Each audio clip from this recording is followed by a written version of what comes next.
First Corinthians chapter 14 verse 1, पहला करंथियों उसका 14 अध्याय और उसकी पहली आयत से मैं आपके लिए पढ़ूंगा।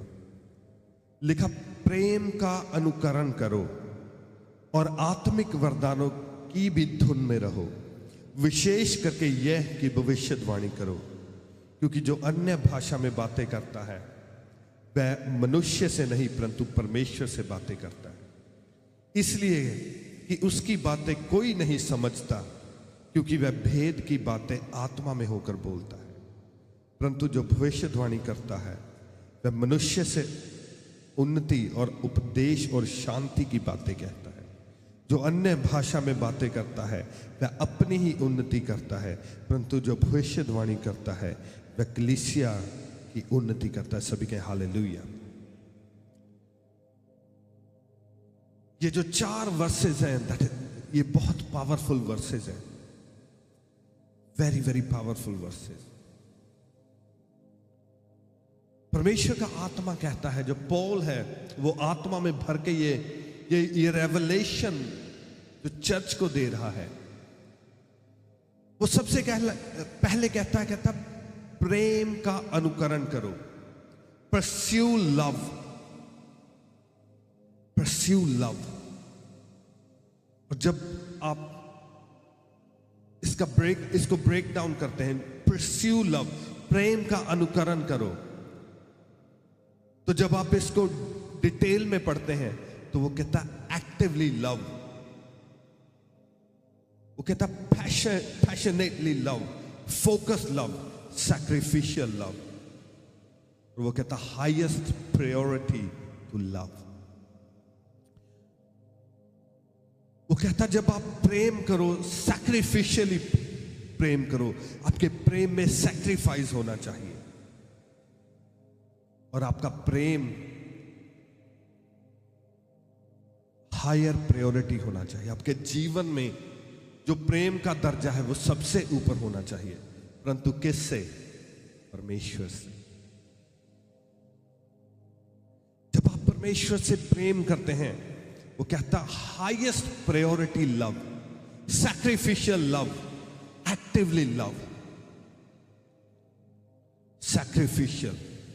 जब आप परमेश्वर से प्रेम करें तो वो प्रेम आपका हायर प्रायोरिटी का प्रेम होना चाहिए।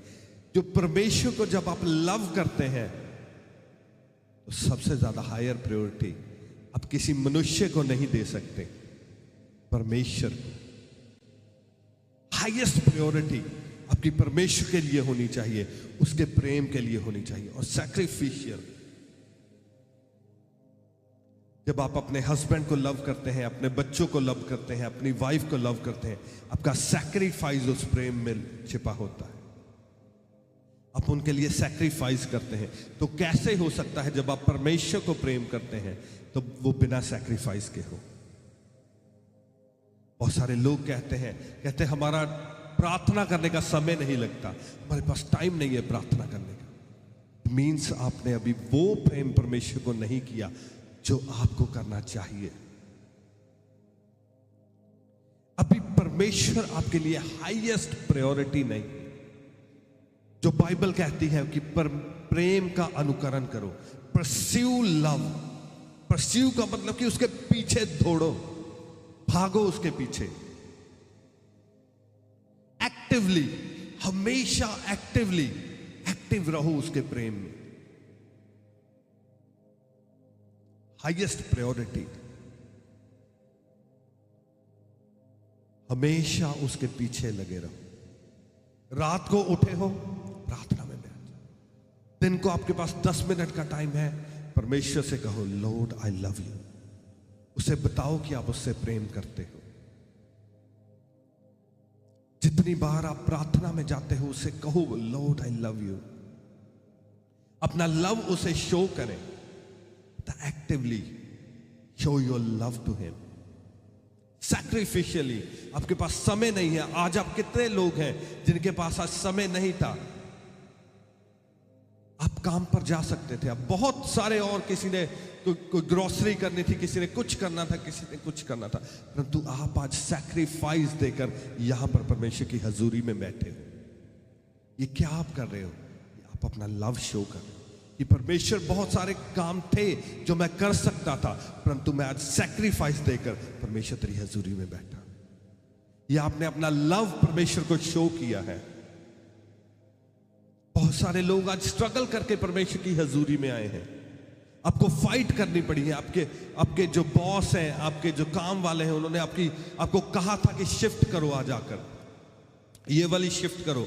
कईयों को आज उन्होंने ऑफर किया था, हम टाइम एंड हाफ देंगे, आज डबल सैलरी देंगे, आप आकर काम करो। आपने कहा नहीं परमेश्वर, आपने सैक्रिफाइस किया है परमेश्वर के लिए। और बहुत सारे लोग हैं जो नहीं कर पाते सैक्रिफाइस। इसका क्या मतलब है? वो अभी परमेश्वर उनके लिए हाईएस्ट प्रायोरिटी नहीं। वो कहता जब अगर आप परमेश्वर से प्रेम करते हो, देन परमेश्वर, Lord should be your highest priority. Every Sunday आप आकर बैठते हो परमेश्वर की हजूरी में।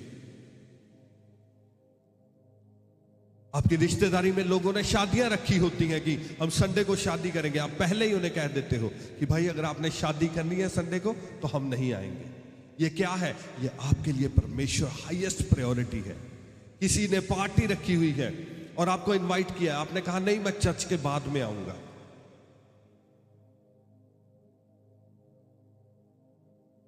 किसी ने जॉब पर जाना है, उसने कहा नहीं, अगर चर्च के बाद टाइम होगा तो मैं आऊंगा।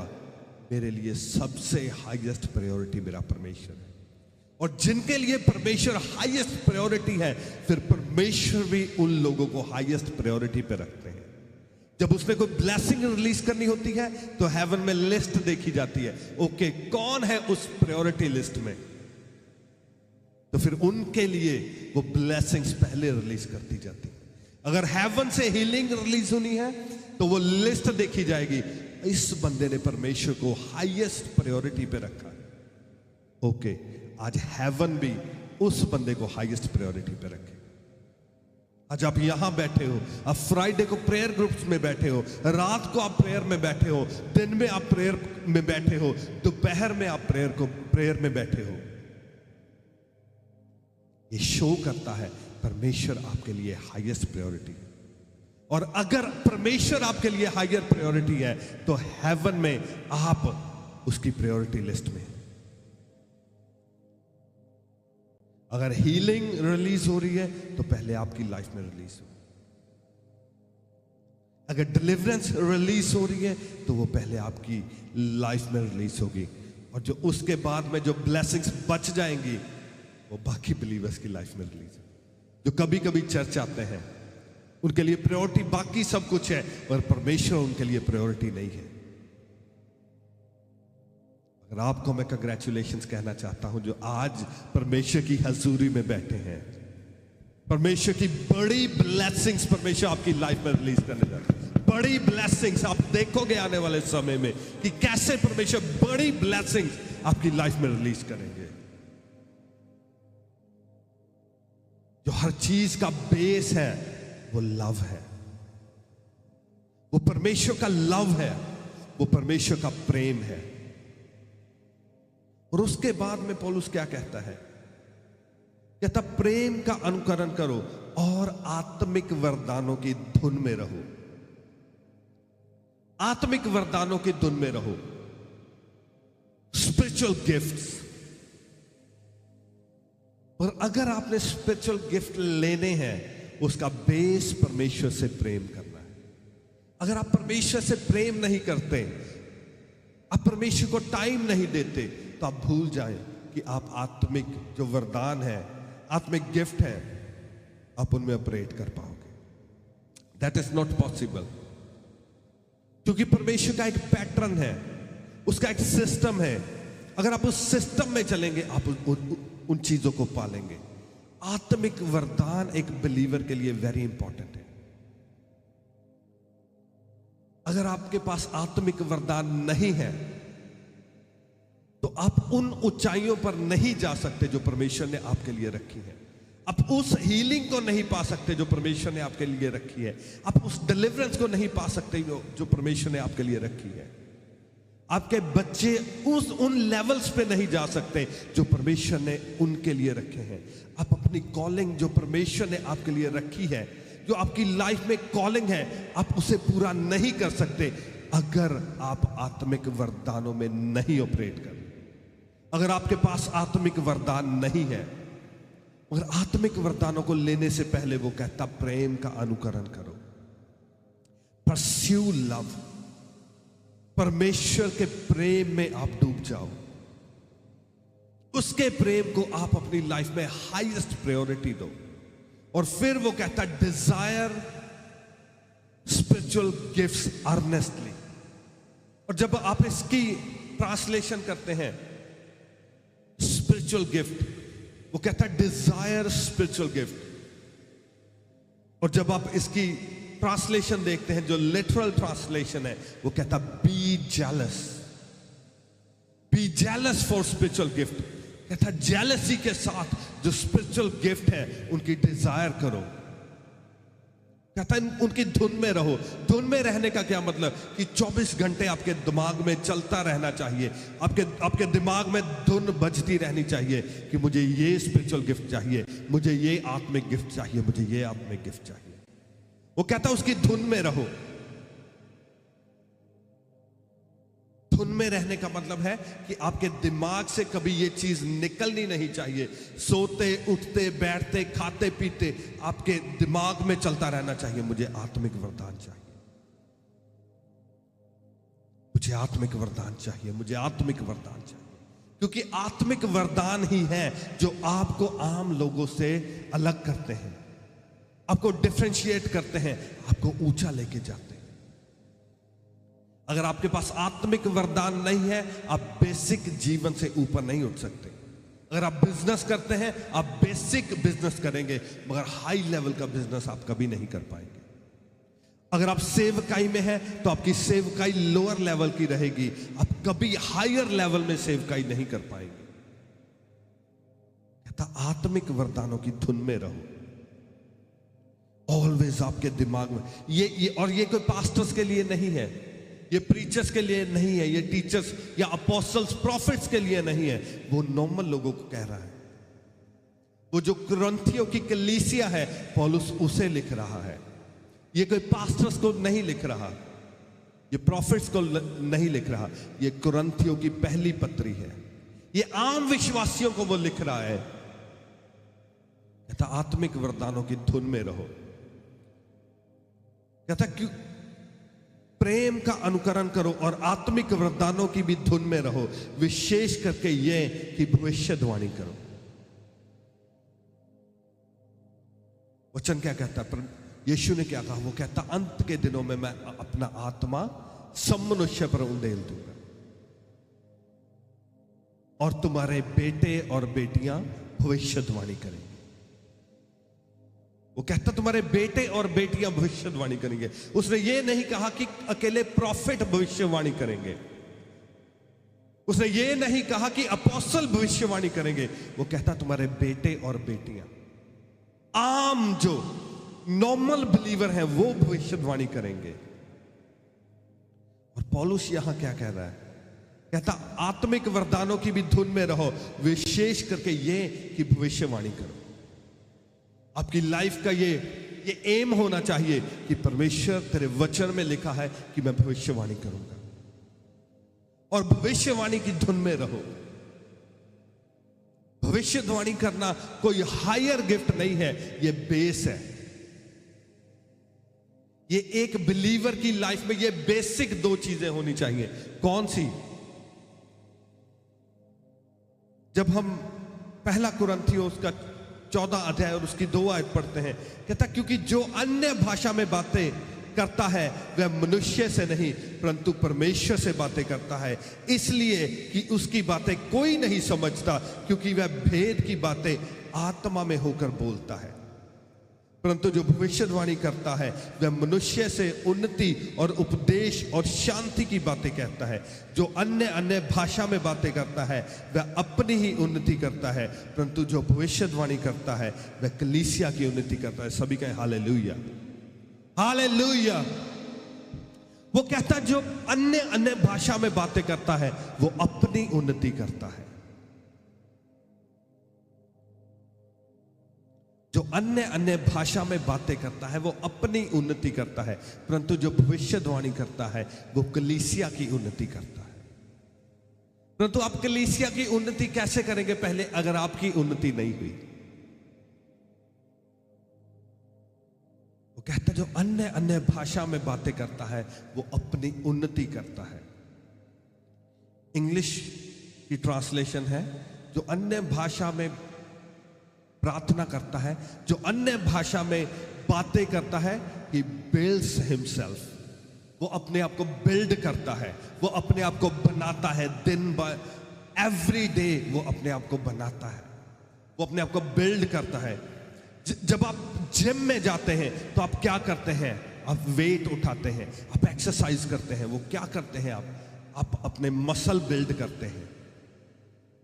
परंतु जब आप अन्य अन्य भाषा में बातें करते हैं, आप क्या करते हैं? आप अपनी आत्मा को बिल्ड करते हैं। जब आप अन्य भाषा में बातें करते हैं, आप अपने स्पिरिचुअल जिम में होते हैं। अन्य भाषा आपका स्पिरिचुअल जिम है। अन्य भाषा क्या है आपका? आपका स्पिरिचुअल जिम है। जब आप अन्य भाषा में बातें करते हैं, इट मीन्स आप अपने स्पिरिचुअल जिम में एंटर हो चुके हैं। अन्य अन्य भाषा में बोलते हैं, आपके जो स्पिरिचुअल मसल हैं वो बिल्ड हो रहे हैं। आज बहुत सारे हमारी चर्च के विश्वासी आजकल बहुत हेल्थ फ्रीक हो चुके हैं। जिम जाते हैं बहुत सारे। आज स्पिरिचुअल जिम उससे भी इंपॉर्टेंट है। जो फिजिकल जिम है उससे ज्यादा इंपॉर्टेंट है स्पिरिचुअल जिम। वो कहता जो अन्य भाषा में बातें करता है वो इंसान से नहीं परंतु परमेश्वर से बातें करता है। That is a beautiful thing. आपको नहीं पता, आप अन्य अन्य भाषा में प्रार्थना कर रहे हैं और बाइबल कहती है आपको नहीं पता चल रहा, परंतु परमेश्वर को पता है आप क्या बातें कर रहे हैं। वो कहता वो परमेश्वर से बातें कर रहा है।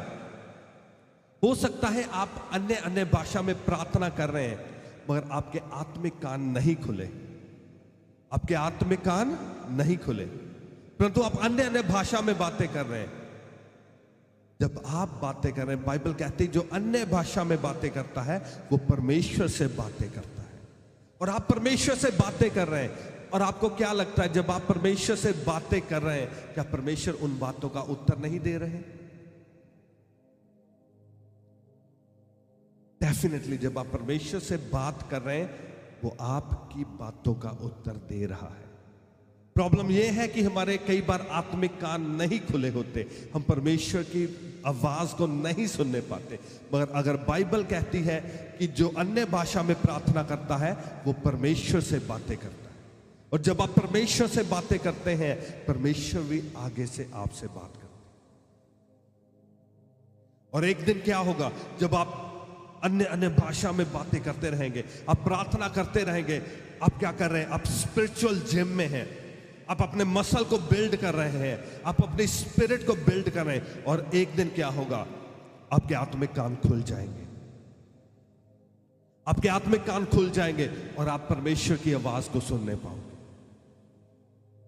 और जब आप परमेश्वर की आवाज को सुनने पाओगे फिर क्या होगा? आपको पता चलेगा परमेश्वर ने मुझे ये कहा है। आप लोगों को बताओगे कि ओके तेरी लाइफ में ये होने वाला है, तेरी लाइफ में ये होगा, तेरी लाइफ में ये होगा, तेरी लाइफ में ये प्रॉब्लम है। परमेश्वर तुझे कहता है कि 3 डे फास्टिंग कर, 5 डे फास्टिंग कर, 7 डे फास्टिंग कर, तुझे ये बीमारी है, ये तेरी बीमारी ठीक हो जाएगी। परमेश्वर, आप किसी को कहोगे कि मुझे परमेश्वर ने कहा है कि परमेश्वर तेरी कोख को खोलने जा रहे हैं, तुझे परमेश्वर बच्चा देने जा रहे हैं, परमेश्वर तुझे जॉब देने जा रहे हैं, परमेश्वर तुझे इस तरह से ब्लेस करने जा रहे हैं, परमेश्वर तुझे इस तरह से ब्लेस करने जा रहे हैं। फिर क्या है? फिर आप भविष्यवाणी कर। That is the second step. Actually ये थर्ड स्टेप है। पहला स्टेप क्या है? To love your God, to love your God. Matthew chapter 22 verse 37 में क्या लिखा है? वो कहता तू अपने पूरे मन से और पूरे प्राण से और अपनी पूरी बुद्धि से परमेश्वर से प्रेम कर। अपने पूरे मन से, अपने पूरे प्राण से और अपनी पूरी बुद्धि से परमेश्वर से प्रेम कर। Love your God with all your heart, soul and mind. पहले आप परमेश्वर से प्रेम करेंगे। जब आप परमेश्वर से प्रेम करेंगे, परमेश्वर आपको गिफ्ट देने स्टार्ट करेंगे। और जो नॉर्मली जो सबसे पहले गिफ्ट मिलता है, मोस्ट ऑफ द पीपल जब परमेश्वर से प्रेम करना स्टार्ट करते हैं और वो आत्मिक वरदानों की धुन में लगते हैं, तो जो सबसे पहला, आई थिंक 99% लोगों को जो पहला गिफ्ट मिलता है वो आत्मा का होता है, वो टंग्स का होता है। वो टंग्स में प्रार्थना लोग करना स्टार्ट कर देते हैं। That is the second thing. और जब आप टंग्स में प्रार्थना करते जाते हैं, आपकी आत्मा खुलनी स्टार्ट हो जाती है। एक्चुअली आपकी आत्मा बिल्ड होनी स्टार्ट हो जाती है, आपके मसल बिल्ड होने स्टार्ट हो जाते हैं। जब आप जिम में जाते हैं, पहले दिन आप 5 किलो उठाते हैं, अगले दिन आप 7 किलो, फिर 10 किलो, 15 किलो, 20 kg आप ज्यादा उठाना स्टार्ट करते जाते हैं। ऐसे ही आत्मा में होता है। जब आप आत्मा में प्रार्थना करते जाते हैं, पहले आप एक बात सुनते हैं, 2 बातें, 3 बात, धीरे धीरे धीरे परमेश्वर आपको सेंटेंस बताना स्टार्ट करते हैं। और धीरे धीरे धीरे आप और परमेश्वर की आवाज सुनते जाते हैं और सुनते जाते हैं। फिर धीरे धीरे धीरे आप प्रोफेसी में ऑपरेट करना स्टार्ट करते हैं। और ये बेसिक है। ये एक बिलीवर की लाइफ में ये बेसिक 2 चीजें होनी चाहिए, टंग्स और प्रोफेसी। ये 2 चीजें हर बिलीवर की लाइफ में होनी चाहिए। और प्रभु ने कहा वो देता है। वो ऑलवेज, परमेश्वर ऑलवेज चाहते हैं कि वो दे, वो आपको गिफ्ट दे। तो वो चाहते हैं कि आप उसकी हजूरी में आए। जो टंग्स है, that is speaking with God. आप परमेश्वर से बातें करते हैं और वो कहता, वो आत्मा में होकर भेद की बातें बोलता है, मिस्ट्रीज। इंग्लिश की ट्रांसलेशन में लिखा है He speaks mysteries, जो आज तक किसी पे रिवील नहीं की गई, किसी को वो बातें नहीं पता। जब आप टंग्स में प्रार्थना कर रहे होते हैं, यू स्पीक मिस्ट्रीज। अब भेद की बातें, मिस्ट्रीज बोल रहे होते हैं। वो इंसानों को नहीं पता, परंतु परमेश्वर को पता है। आपको भी नहीं पता, परंतु परमेश्वर को पता है। वो मिस्ट्रीज, वो भेद की बातें जो आपके बारे में है। आपकी बॉडी में कोई प्रॉब्लम है, बीमारी है, आपको नहीं पता, और जब आप टंग्स में प्रार्थना करेंगे, वो मिस्ट्रीज, वो भेद की बातें आप अपनी बॉडी के बारे में बोल रहे हैं। आपको नहीं पता आपकी बॉडी में क्या है। आपके हार्ट में प्रॉब्लम है, आपके लंग्स में प्रॉब्लम है, आपकी किडनीज में प्रॉब्लम है, आपके ब्लड में आपको नहीं पता। परंतु जब आप टंग्स में बोल रहे हैं, आप क्या कर रहे हैं? आप मिस्ट्रीज बोल रहे हैं। वो डॉक्टर को भी नहीं पता, आपकी रिपोर्ट में भी नहीं वो प्रॉब्लम्स आ रही, परंतु आप मिस्ट्रीज बोल रहे हैं। आप क्या कह रहे हैं? मेरी बॉडी हील हो जाए, मेरा ब्लड हील हो जाए, मेरा हार्ट हील हो जाए। ये आप टंग्स में मिस्ट्रीज बोल रहे हैं। आपके फाइनेंस में बड़ा कोई अटैक होने वाला, आपके बच्चों की लाइफ में अटैक होने वाला, आपकी लाइफ में कोई बड़ा एक्सीडेंट होने वाला, आप क्या कर रहे हैं? आप टंग्स में प्रार्थना कर रहे हैं। You speak mysteries. और आप उसको कैंसल कर रहे हैं, उस चीज को टंग्स में प्रार्थना करके आप उसको कैंसल कर रहे हैं। इसलिए टंग्स क्या? अन्य भाषा। कहता अपने आप को बिल्ड कर रहे हैं, आप अपनी तरक्की कर रहे हैं और आप अपने अटैक्स अपनी लाइफ से फिनिश कर रहे हैं। जब आप टंग्स, आप जब जिम में जाते हैं, जब आप वेट उठाते हैं, आप क्या करते हैं? अपनी फैट को आप खत्म कर रहे हैं। ऐसे ही होता है ना, जो आपकी फैट जो बिना वजह के आपकी बॉडी में जो जमा हुई है, जब आप वेट उठाते हैं, आप उसे खत्म करते हैं। जब आप अन्य भाषा में प्रार्थना करते हैं, जो बिना वजह के अटैक्स आपकी लाइफ पे होने होते हैं, वो फिनिश होते हैं। जो जादू टोने आपकी लाइफ में होते हैं, आप उन्हें फिनिश कर रहे होते हैं। जो कर्सेज आपकी लाइफ में होते हैं, आप उन्हें फिनिश कर रहे होते हैं। और जब आप आत्मा में प्रार्थना करते हैं तो आप क्या करते हैं? आप एंजल्स को रिलीज कर रहे होते हैं। आप अन्य भाषा में जब प्रार्थना करते हैं, यू आर कमांडिंग एंजल्स। आप एंजल्स को कमांड कर रहे हैं कि एंजल्स आपके लिए कार्य करें, उस स्पिरिट में आपके लिए कार्य करें। हालेलुया। कुछ आवाज में कहे हालेलुया, हालेलुया। टंग्स, जो टंग्स में प्रार्थना करना है, दैट इज ऑफेंसिव वेपन। वो एक तलवार की तरह है। जब आप टंग्स में प्रार्थना करते हैं, आप तलवार लेकर आप डीमंस के पीछे भाग रहे हैं और डीमंस आपके आगे आगे भाग रहे हैं। जो डीमन किसी शैतान ने, किसी जादू टोना करने वाले ने आपके लिए, आपकी हानि करने के लिए भेजे हैं। जब आप टंग्स में प्रार्थना करने के लिए बैठते हैं, आपकी बॉडी वहां होती है, मगर आपकी स्पिरिट आत्मा की तलवार लेकर उन डीमंस के पीछे भाग रही है। आपको नहीं पता, आपको लग रहा है कि आप वर्ड बोल रहे हैं, आप कईयों को लगता है कि आप कुछ नहीं कर रहे, आप अपना टाइम वेस्ट कर रहे हैं। नो, वचन कहता है जो टंग्स है वो आत्मा की तलवार है, वो आपके लिए एक वेपन है। आपका कर्जा नहीं उतर रहा, टंग्स में प्रार्थना करना स्टार्ट करें। आपकी बॉडी में कैंसर है, टंग बैठ जाए, आप टंग्स में प्रार्थना, अपनी प्रार्थना को बढ़ाएं। जब आपने सिक्स पैक बनाने होते हैं तो आप क्या करते हैं? एक्सरसाइज बढ़ा देते हैं। अपने कर्सेस अपनी बॉडी में से फिनिश करने हैं, स्पिरिचुअल जिम बढ़ा दें, स्पिरिचुअल एक्सरसाइज इंक्रीज कर दें। टंग्स में प्रार्थना बढ़ा। आपका कोई काम नहीं हो रहा, आपको लगता है कि आपको जॉब नहीं मिल रही, आपका बिजनेस नहीं चल रहा, आपकी बॉडी में से ये बीमारी नहीं जा रही, स्पिरिचुअल एक्सरसाइज इंक्रीज करें,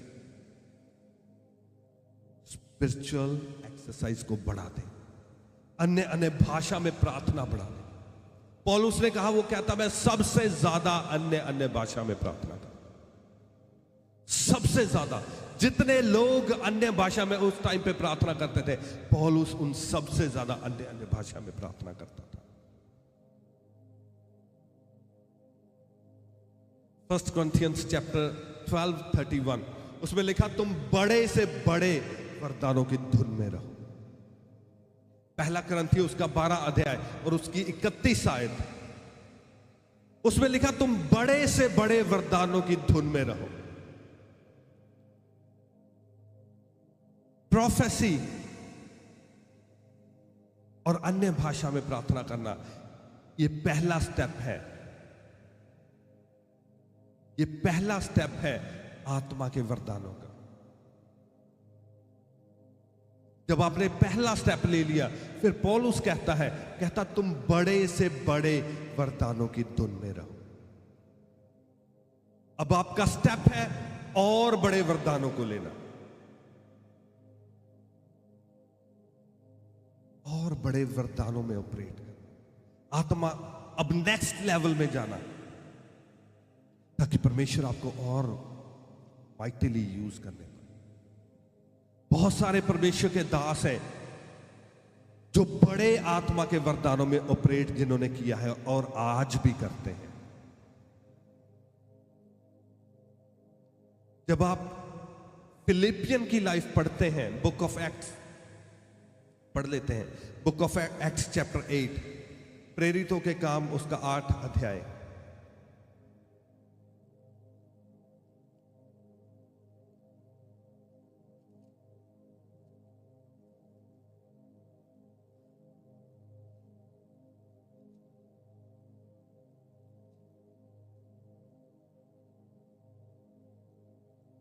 उसकी 38 आयत से हम पढ़ेंगे।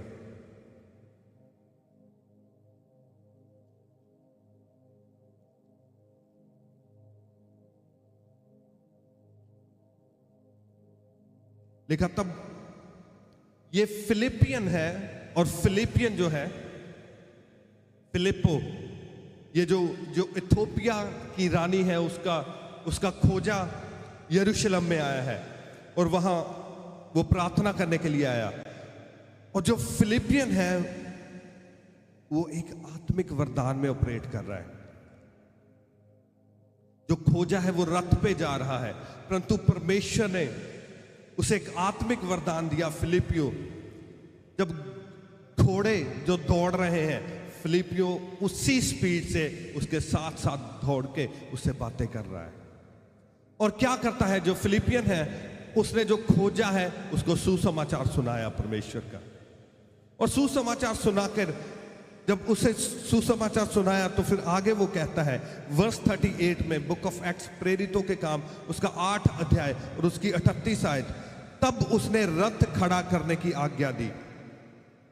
जब फिलिपियो ने उसे सुसमाचार सुनाया तो उसने सुसमाचार एक्सेप्ट कर लिया।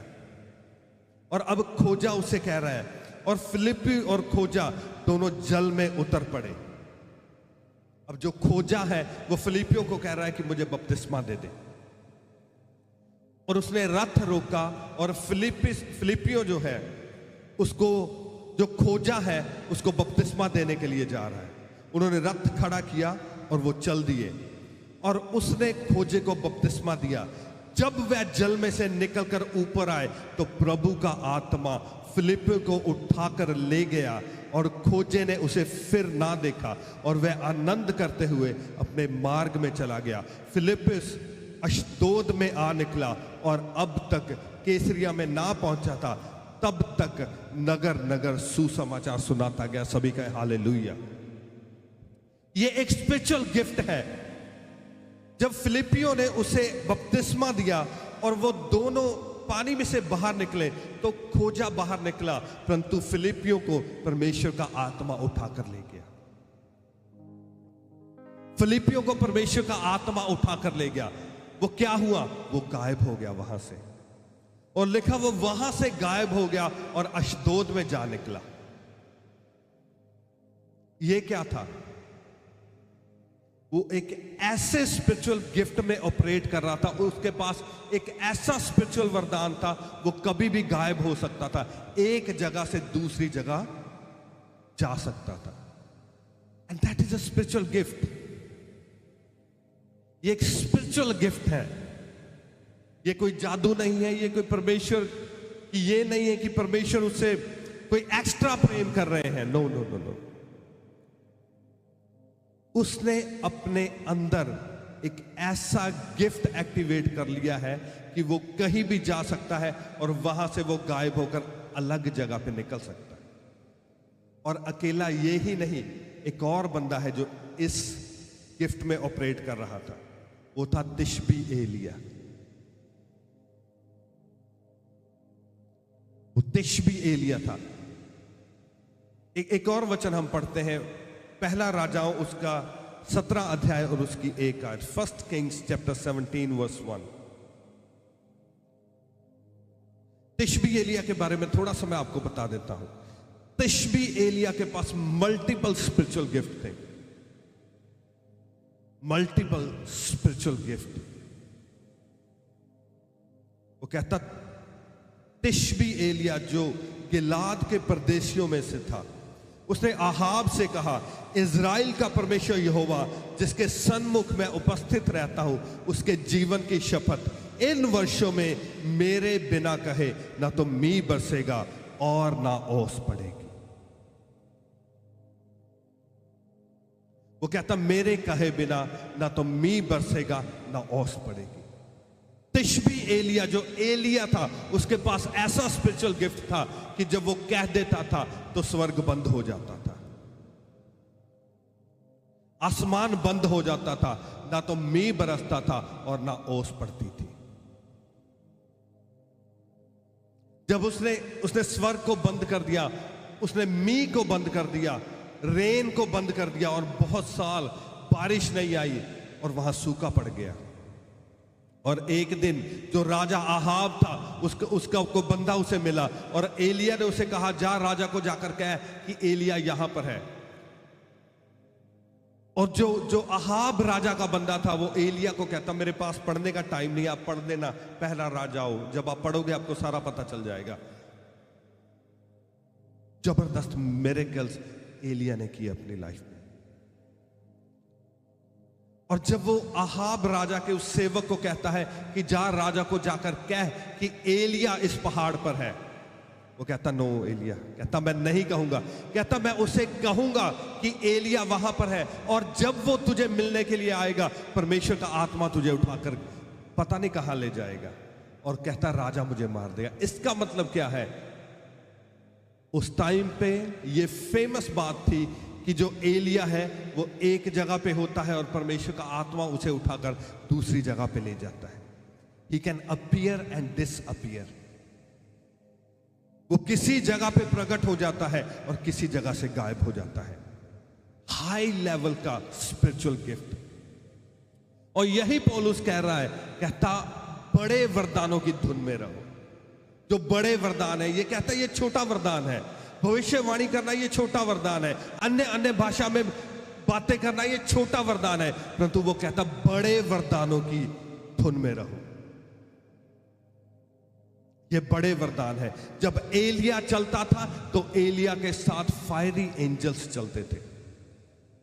जब एलिया को राजा के लोग पकड़ने आए तो उसके सेवक डर गए। वो कहते एलिया ये हमें मार देंगे आज। वो कहता परमेश्वर इनकी आंखें खोल दे। जब उसने आंखें खोल दी, परमेश्वर ने उनकी आत्मिक आंखों को खोला। उन्होंने क्या देखा? जो पहाड़ है वो आग से जल रहा है, और परमेश्वर के आग से भरे हुए एंजल, उन एंजल्स ने उन्हें घेरा हुआ है। और एंजल्स के साथ चलना ये एक आत्मिक वरदान है। फायरी एंजल्स को अपने साथ लेके चलना ये एक आत्मिक वरदान है। पौलुस जो पतरस था वो यीशु के साथ पानी पे चला। पानी पे चलना एक आत्मिक वरदान है।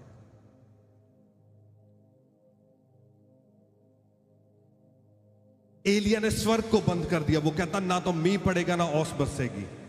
ये एक आत्मिक वरदान है। जब एलिया को उस औरत के पास भेजा गया, उस विधवा के पास भेजा गया, तो एलिया ने उसे क्या कहा? वो कहता मेरे लिए पहले रोटी बना, ना तो तेरा आटा खत्म होगा और ना तेरा तेल फिनिश होगा। चीजों को मल्टीप्लाई करना ये एक आत्मिक वरदान है।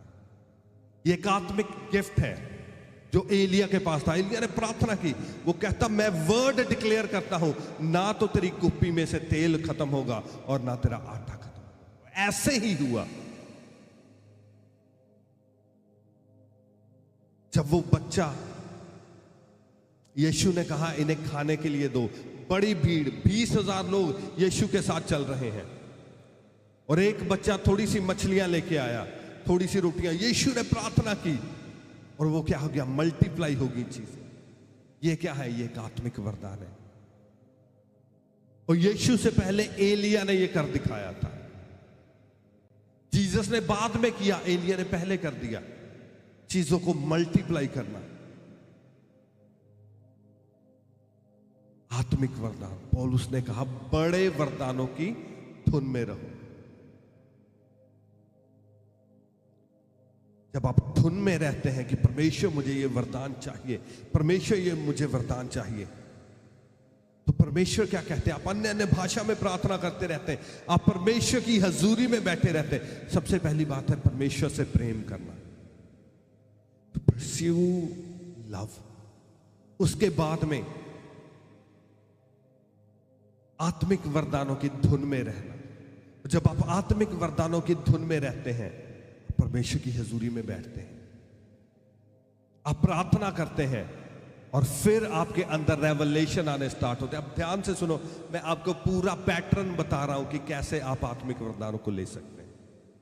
ये टीचिंग है आज प्रीचिंग नहीं है, ये टीचिंग है। आज आपके सीखने का दिन है कि आप कैसे आत्मिक वरदानों में बढ़ सकते हैं। बहुत सारे पास्टर्स हैं, उनके पास आत्मिक वरदान नहीं होते, और वो सोचते हीलिंग नहीं है, डिलीवरेंस नहीं होती, आत्मा का स्पर्श नहीं होता, क्योंकि उन्हें पता नहीं है कि कैसे आत्मिक वरदानों में आपने ऑपरेट करना, आत्मिक वरदानों को कैसे लेना है। That is the pattern. ये बाइबल में पैटर्न लिखा है कि कैसे आप आत्मिक वरदानों को ले सकते हैं। चीजों को मल्टीप्लाई करना। आपके पास थोड़ा है, उसको मल्टीप्लाई कैसे करना है? Be a blessing for someone else. आप प्रार्थना करेंगे, किसी की वेजेस कम है, ब्लेसिंग नहीं है उसमें ब्लेसिंग को रिलीज करना। कई लोग होते हैं वो पहले उनकी वेजेस सेम होती हैं मगर खर्चे पूरे नहीं होते, और वो बाद में कहते हैं जब से हमने परमेश्वर को अपनी लाइफ दी है, हमने प्रार्थना करनी स्टार्ट की है, हमने टाइट देना स्टार्ट किया है, वही वेजेस है, वही सैलरी है, परंतु अब हम खर्चा भी ज्यादा करते हैं, परंतु अब हमारी सेविंग भी हो जाती है। वो क्या है? वो आत्मिक वरदान है। वो आपने आत्मिक वरदान को ले लिया है, वो चीजें अब आपकी मल्टीप्लाई हो रही हैं, उसमें ब्लेसिंग है। और पहले वही आप ज्यादा कमाते थे और आपको कुछ नहीं बचता था, अब आप कम कमाते हो, अब आपकी सेविंग हो रही है। यह आत्मिक वरदान है। और कई पास्टर्स के पास यह वरदान है, जब वो उस ब्लेसिंग को रिलीज करते हैं आपके फाइनेंस में, आपकी वही चीजें होती हैं और मल्टीप्लाई होना स्टार्ट हो जाती है। वो मल्टीप्लाई होती है। जैसे जीसस ने, वो कहता उसने प्रार्थना करके रोटी को तोड़ दिया, रोटी बढ़ गई। एलिया ने कहा मैं ब्लेसिंग को रिलीज करता हूं, ना तो आटा खत्म हुआ और ना ऑयल खत्म। बड़ा वरदान। वो कहता बड़े वरदानों की धुन में रहो। ये वरदान कैसे एक्टिवेट होते हैं? मैंने आपको बताया, love your God, base is love. अगर आप परमेश्वर से प्रेम नहीं करते तो आप उसकी हजूरी में बैठने नहीं पाएंगे। अगर आप परमेश्वर से प्रेम करते हैं, अगर आप परमेश्वर से लव करते हैं, आप उसकी हजूरी में बैठ नहीं पाओगे, ज्यादा समय बैठने। बहुत सारे लोग कहते पास्टर जी हम प्रार्थना करना चाहते हैं मगर 20 मिनट में हमारे वर्ड खत्म हो जाते हैं। आधा घंटा बैठे, अब क्या प्रार्थना करें, हमें पता नहीं क्या और बोले हम। You need tongues. आपको टंग्स का गिफ्ट चाहिए, आपको अन्य भाषा चाहिए, ताकि जब आप प्रार्थना में बैठो, जब आपके शब्द खत्म हो गए, अब टंग्स में प्रार्थना करना स्टार्ट करो। जब आप टंग्स में प्रार्थना करेंगे, आपके वर्ड कभी खत्म नहीं होंगे। जितनी ज्यादा आप टंग्स में प्रार्थना करेंगे, उतने परमेश्वर और आपको वर्ड देते जाएंगे। हेवन आपको और वर्ड देता जाएगा। आपकी जो डिक्शनरी है वो बढ़ती चली जाएगी, आपकी टंग्स की डिक्शनरी बढ़ती चली जाएगी। और जैसे ही आप उसमें बढ़ेंगे, आपके आत्मिक वरदान बढ़ने स्टार्ट हो जाएंगे। और एक जो रेवलेशन है कि कैसे आपको पता, जो एलिया था वो इतने ज्यादा आत्मिक वरदान उसके पास थे कि मैं बिलीव करता हूं वो उस लाइफ में अपने आत्मिक वरदान यूज नहीं कर पाया, परमेश्वर को उसको दोबारा बुलाना पड़ा। कितने लोगों को पता है जो यूहन्ना बपतिस्मा देने वाला था वो एक्चुअल में एलिया था? हालेलुया। एक्चुअल में वो एलिया का दूसरा जन्म हुआ था। वो इतना परमेश्वर से प्रेम करता था, इतने आत्मिक वरदान उसके पास थे, परमेश्वर ने सोचा कि किसी और को नहीं भेजना, एलिया को दोबारा भेजा। दूसरी बार एलिया को भेजा। जब दूसरी बार आया, वो फिर से जैसे पहले कर रहा था, जो सेकंड कमिंग एलिया की थी, प्रभु यीशु को वो बपतिस्मा देने पाया। आत्मिक वरदानों में बड़ा जबरदस्त माइटी मैन ऑफ गॉड। और उसने हमें एक सीक्रेट दिया है कि कैसे आप आत्मिक वरदानों को पा सकते हैं। सीक्रेट उसका क्या है, कैसे आप और परमेश्वर की पावर में बढ़ सकते हैं, उसके आत्मिक वरदानों में बढ़ सकते हैं। तो इसी वर्ष में उसने ये रेवलेशन दिया। पहला राजाओं उसका 17 अध्याय और उसकी पहली आयत। उसने कहा तिशबी एलिया जो गिलाद के परदेशियों में से था, उसने आहाब से कहा इज़राइल का परमेश्वर यहोवा जिसके सन्मुख मैं उपस्थित रहता हूं। इज़राइल का परमेश्वर यहोवा जिसके सन्मुख मैं उपस्थित रहता हूं, दैट इज द सीक्रेट। वो कहता उसके सामने मैं खड़ा रहता हूं, उसके सामने मैं पड़ा रहता हूं। परमेश्वर के सामने कहता मैं खड़ा रहता हूं, मैं उपस्थित रहता हूं। इसका क्या मतलब? वो प्रार्थना में बैठा रहता है, तो उसके सन्मुख मैं उपस्थित रहता हूं, प्रार्थना, वो hours and hours and hours, वो घंटों परमेश्वर के सन्मुख उपस्थित रहता है, वो प्रार्थना में बैठा रहता है। It's not easy. आपको हाईएस्ट, जो हायर लेवल के आपको आत्मिक गिफ्ट चाहिए, आपको उसका प्राइस पे करना पड़ता है। आपको परमेश्वर की हजूरी में बैठना पड़ता है। और आपको लगता है कि मैं घंटों परमेश्वर की हजूरी में बैठता हूं, मैं रात को उठता हूं, मैं 12 बजे उठता हूं, मैं 1 बजे, मैं 2 बजे उठता हूं, शायद मैं अपनी नींद खराब कर रहा हूं, शायद मैं अपना टाइम वेस्ट कर रहा हूं, मैं ब्रेक लेकर, मैं छुट्टी लेकर प्रार्थना करता हूं। आप अपना टाइम वेस्ट नहीं कर रहे। जैसे एलिया परमेश्वर की हजूरी में बैठा रहता था, वो परमेश्वर के सन्मुख उपस्थित रहता था, आपको नहीं पता चल रहा, परंतु आपकी स्पिरिट में कुछ इम्पार्ट हो रहा है। हेवन से आपकी स्पिरिट में चीजें इम्पार्ट परमेश्वर कर रहे होते हैं। मगर एक टाइम आता है जब आपको पता चलता है अब चीजें अंदर से बाहर आनी स्टार्ट हो चुकी है। अन्य भाषा के रूप में, प्रोफेसी के रूप में आप बोलते हैं और चीजें होती हैं। आप कहते हैं कि तेरी बॉडी हील हो जाए और हीलिंग फ्लो होनी स्टार्ट हो जाती है। आप दुष्ट आत्माओं को कहते हैं निकल जा, और दुष्ट आत्माएं निकलना स्टार्ट हो जाती है, और लोगों की लाइफ में बड़े काम होने स्टार्ट हो जाते हैं। कैसे होता है? वो कहता, मैं तिशबी एलिया परमेश्वर के सन्मुख, उसकी उपस्थिति में मैं खड़ा रहता हूं। और जब वो खड़ा रहा, परमेश्वर की हजूरी में खड़ा रहा, परमेश्वर ने ऐसे आत्मिक गिफ्ट देके यूज किया कि उसने कहा, जब तक मेरे कहे बिना, कहता, ना तो ओस पड़े, ना तो वर्षा होगी और ना ओस पड़ेगी। Spiritual gift. उसने कहा हेवन बंद हो जाए, और हेवन बंद हो गया। और जब उसने कहा कि हेवन खुल जाए, तो उसके कहने से, उसने ये नहीं कहा परमेश्वर, उसने कहा मेरे कहे बिना ना तो वर्षा होगी ना ओस पड़ेगी। उसने उस विधवा से कहा, उसने कहा ना तो तेरा तेल खत्म होगा और ना तेरा आटा खत्म होगा। स्पिरिचुअल गिफ्ट, आत्मिक वरदान। और पौलुस चाहता है आप और मैं उन हायर आत्मिक वरदानों में बढ़े, हमें आत्मिक वरदान मिले। वो चाहता है, और परमेश्वर की भी यही मर्जी है कि वो आत्मिक वरदान हमें मिले। एक परमेश्वर के दास, मैं उनकी टेस्टिमनी सुन रहा था, उसने इतनी प्रार्थना की, परमेश्वर के सन्मुख इतना बैठा, परमेश्वर ने 2 एंजल उसे परमानेंटली दे दिए।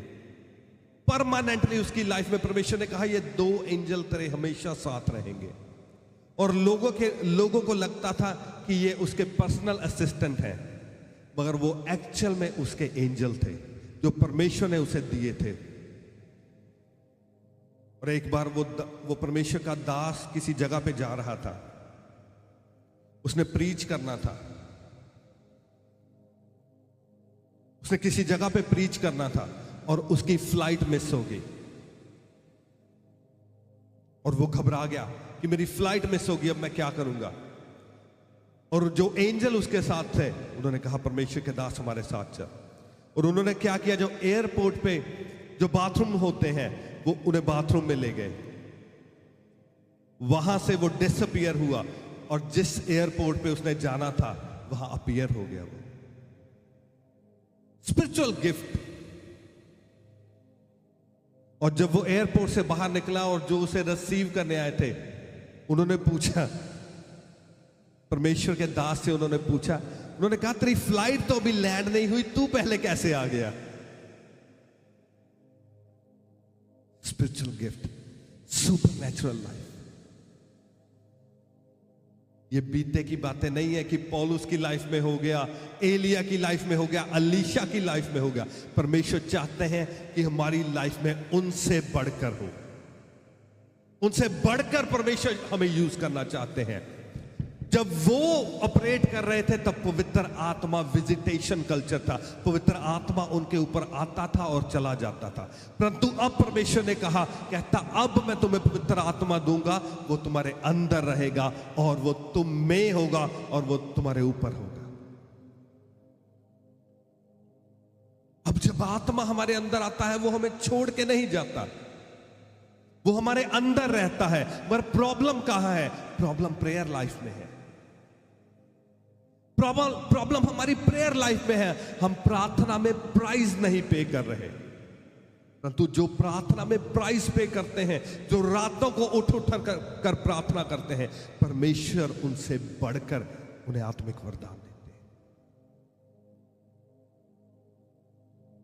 जो एलिया को दिया, जो अलीशा को दिया, जो पौलुस को दिया, अगर हम वो प्राइस पे करें, परमेश्वर हमें भी देने के लिए रेडी है।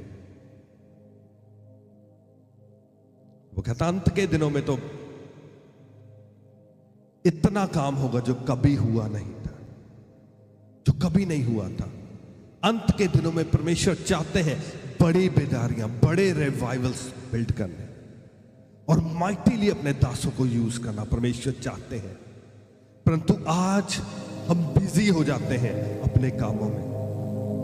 वो कहता प्रेम का अनुकरण करो, लोगों में बिजी नहीं होना, फैमिली में, अपनी फैमिली में बिजी नहीं हो जाना, अपने बच्चों में बिजी नहीं हो जाना, अपने बिजनेस में बिजी नहीं हो जाना। अगर बिजी किसी चीज में होना है तो परमेश्वर में बिजी होना है, उसकी प्रार्थना में बिजी होना है, आत्मिक वरदानों की धुन में रहना है। वो क्या कहता? वो कहता मेरे धर्म और राज्य की खोज कर, धरती की सारी चीजें तेरे पीछे पड़ के मिलेगी। परमेश्वर ने अगर आपको बिजनेस दिया है तो अपने बिजनेस की धुन में नहीं रहना, आत्मिक वरदानों की धुन में रहना। परमेश्वर ने आपको बच्चे दिए हैं, बच्चों की धुन में नहीं रहना कि मैंने इसे ये बनाना है, ये बनाना है। नो, आत्मिक वरदानों की धुन में रहना है और जो बच्चों की ब्लेसिंग है आपके पीछे पड़ के मिलेगी।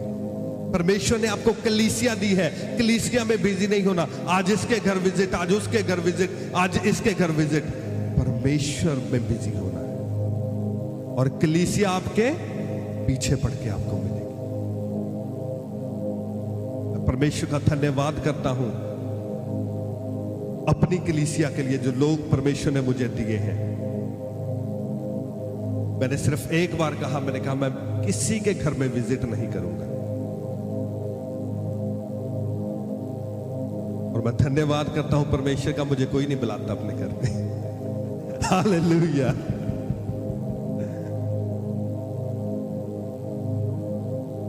अगर मैं एवरी डे आपके घरों में विजिट करने लग जाऊं, इट मींस मेरे लिए प्रायोरिटी आप हैं, मेरे लिए प्रायोरिटी मेरे लोग हैं, मेरे लिए प्रायोरिटी मेरा परमेश्वर नहीं है। परंतु अगर मैं आपको छोड़कर परमेश्वर की हजूरी में बैठूंगा तो आप भी मेरे पीछे पीछे रहेंगे। हालेलुया। वो कहता अगर चरवाहा आगे आगे चले तो जो भेड़े हैं वो हरी हरी चराइयों तक पहुंच जाती है, मगर अगर भेड़े आगे आगे चले और चरवाहा पीछे चले तो भेड़े कहीं नहीं पहुंचती, और जो चरवाहा होता है उसके पांव भी उनके गोबर से गंदे हुए रहते हैं, कुछ नहीं होता। हालेलुया।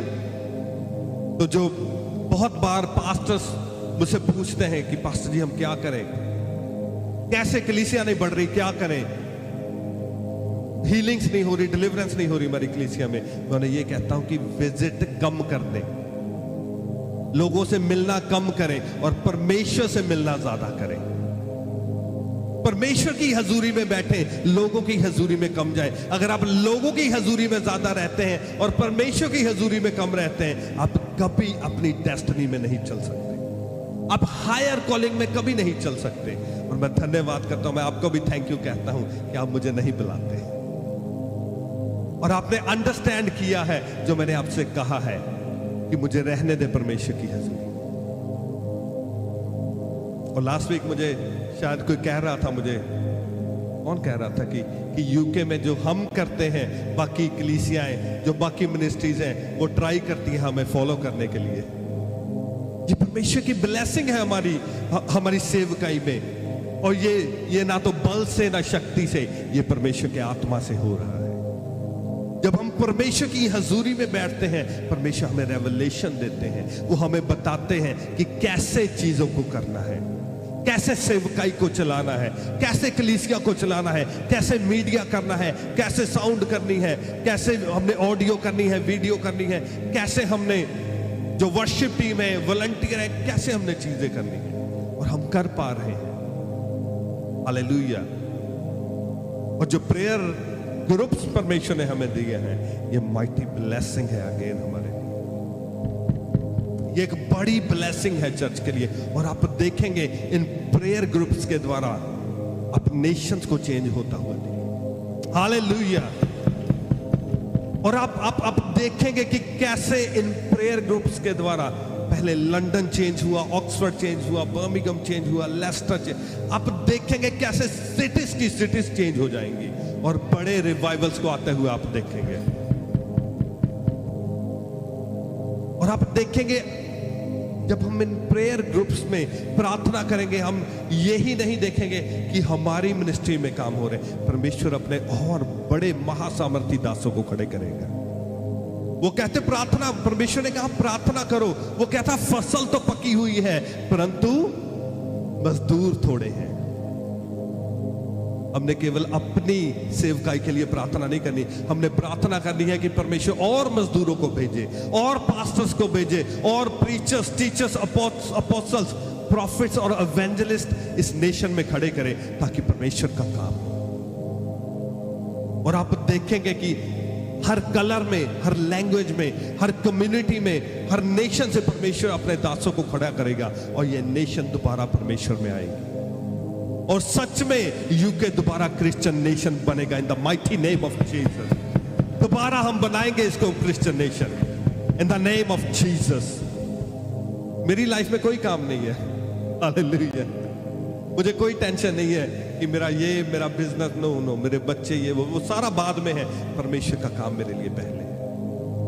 सबसे पहले परमेश्वर का काम है, मैं उसके धर्म और राज्य की खोज कर रहा हूं, और आप सभी मेरे साथ उसके धर्म और राज्य की खोज कर रहे हैं। और मैं सच में आपको कह रहा हूं, जो आप मिनिस्ट्री के साथ पूरे तन, मन और धन से जुड़े हुए हैं, परमेश्वर के राज्य के लिए आप कार्य कर रहे हैं, जो धरती की ब्लेसिंग है आपके पीछे पड़ के मिलेगी। रिसीव करें in the mighty name of Jesus. छोड़ दो टेंशन लेनी कि मेरे पास घर नहीं है, मेरे पास बिजनेस नहीं है, मेरे बच्चों का क्या होगा, मेरे पास बैंक अकाउंट नहीं है, मेरे पास वीजा नहीं। छोड़ दो टेंशन, छोड़ दो सारी टेंशन, उसके धर्म और राज्य की खोज करो। आत्मिक वरदानों के धुन में रहो, ऑल द टाइम सोचते रहो, ओके मेरे पास टंग्स है, मैं अन्य भाषा में प्रार्थना करना मैंने कर दिया है, मेरे पास 5 वर्ड है, मुझे 10 चाहिए, मेरे पास 10 है, मुझे 20 चाहिए। ओके, मैंने हीलिंग करनी स्टार्ट की है।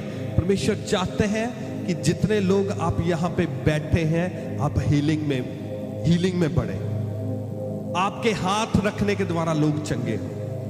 परमेश्वर चाहते हैं आप प्रोफेसी करें, और आप प्रोफेसी कर रहे हैं। आप कहें परमेश्वर मेरे पास ये आत्मिक वरदान आ चुका है, परमेश्वर अब मुझे और बड़ा आत्मिक वरदान चाहिए। जब आप प्रार्थना में बैठे, परमेश्वर से पूछे, हे परमेश्वर मैं क्या प्राइस पे करूं, और मुझे ये वरदान चाहिए प्रभु, मुझे ये वरदान दे कि मैं लोगों के लिए प्रार्थना करूं और उनकी चीजें मल्टीप्लाई हो, उनके बिजनेस मल्टीप्लाई हो। अगर आज आपके पास एक शॉप है, आप प्रार्थना करें परमेश्वर मुझे मल्टीप्लाई करने का वरदान दे। आपके पास 2, 10, 20, 30, 40 शॉप्स होनी चाहिए।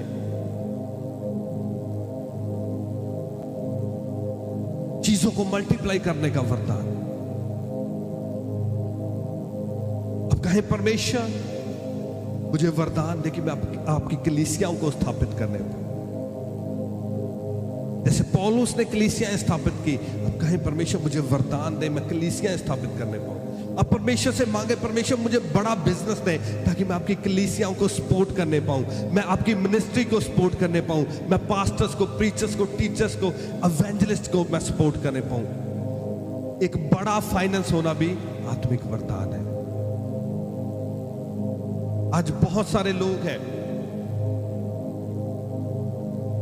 अगर आप देखें जो परमेश्वर के माइटी दास आज जो इवेंट्स करते हैं, अकेले इवेंट्स करते हैं, अगर आप देखें जो अमेरिका में परमेश्वर के दास हैं, डेविड डीगा हर्नांडिस, उनकी एक जो इवेंट होती है उनमें मिलियंस ऑफ डॉलर्स लगते हैं। एक इवेंट हजारों में नहीं होती, लाखों में नहीं होती, मिलियंस लगते हैं एक इवेंट करने में, और वो सिर्फ एक बंदा है जो उन्हें स्पॉन्सर करता है।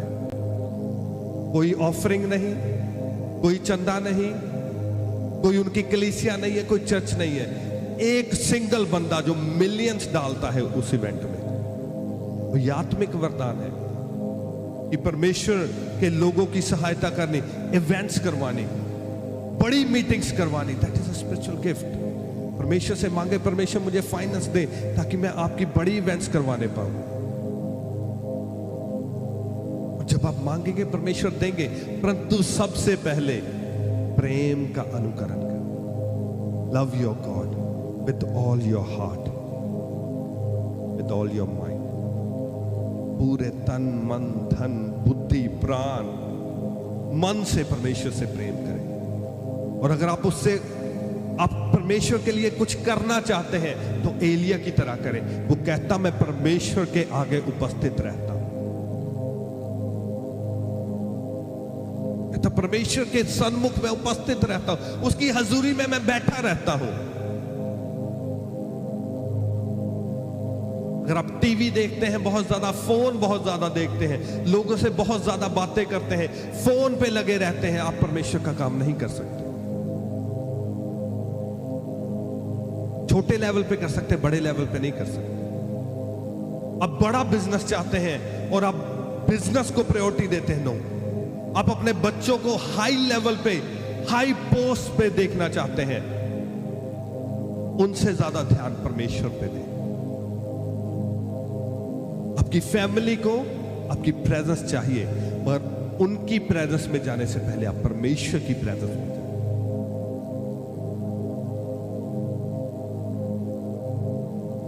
मेरे ख्याल से मेरी फैमिली मुझे एक दिन देखती है ज्यादा। हालेलुया। मुझे लगता है शायद सैटरडे को मैं अपनी फैमिली के लिए अवेलेबल होता, बाकी मैं 6 दिन नहीं होता। थोड़ा बहुत डिनर इकट्ठे खा लिया, बस यही है। जो मेरा टाइम है वो परमेश्वर को प्रायोरिटी।